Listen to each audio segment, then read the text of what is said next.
My name is Tandy Matthews. I'm a senior legal officer at the Human Rights Commission, the South African Human Rights Commission, based in Johannesburg. My area of interest are human rights in general in the South African context, and that's the area that I research predominantly, but also analyzing law and constitutions as structures of power and law as an institution of exclusion rather than inclusion. So, in answering the question, why was it important to include agrarian or land topics on peace or reconciliation talks in South Africa?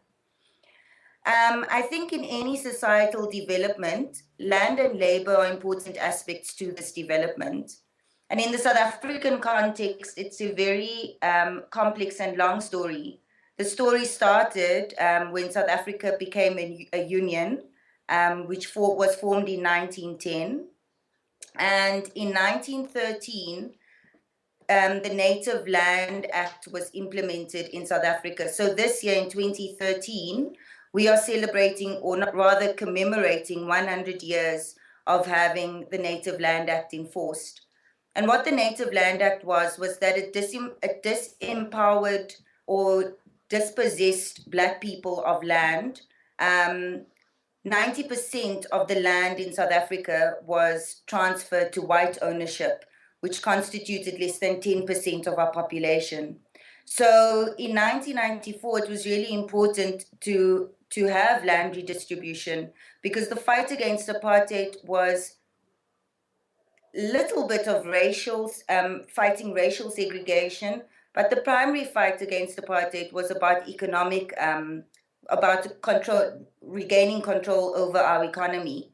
And the economy in this country is very closely linked to land and linked to natural resources.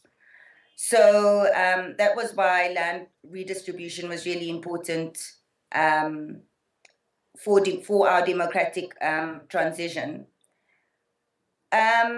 When we speak about what the lessons that have been learned after 17 years of post-conflict and implementation of these land policies have been in a very broad perspective, I think the primary lessons that can be learned is that law is not perfect. There's a saying that goes that in order to achieve peace, justice must be tempered. And what this means is that in any peace negotiation, there is going to be compromises that need to be made. And you need to ask yourself what kind of compromises this needs to be. In South Africa, we chose to appease a lot of other interest groups. We chose to appease our international interests because a lot of our minerals, for example, are largely owned by multinational corporations. And we decided to compromise economic liberation for political liberation. And as a result, there has not really been a change in the status quo. We still see a lot of our land being owned by the white minority. And at the end of the day, even our targets for land redistribution, where I think it was by 2025, we were intending to have 1/3 of our land redistributed to the Black population. Analysts are now saying that that is not going to be achieved. And the reality is that there are a lot of conflicting interests at play. You need to satisfy your economic interests, but also communal interests need to be satisfied. And so I think that in order for law to be implemented effectively, in spite of having an amazing constitution and a very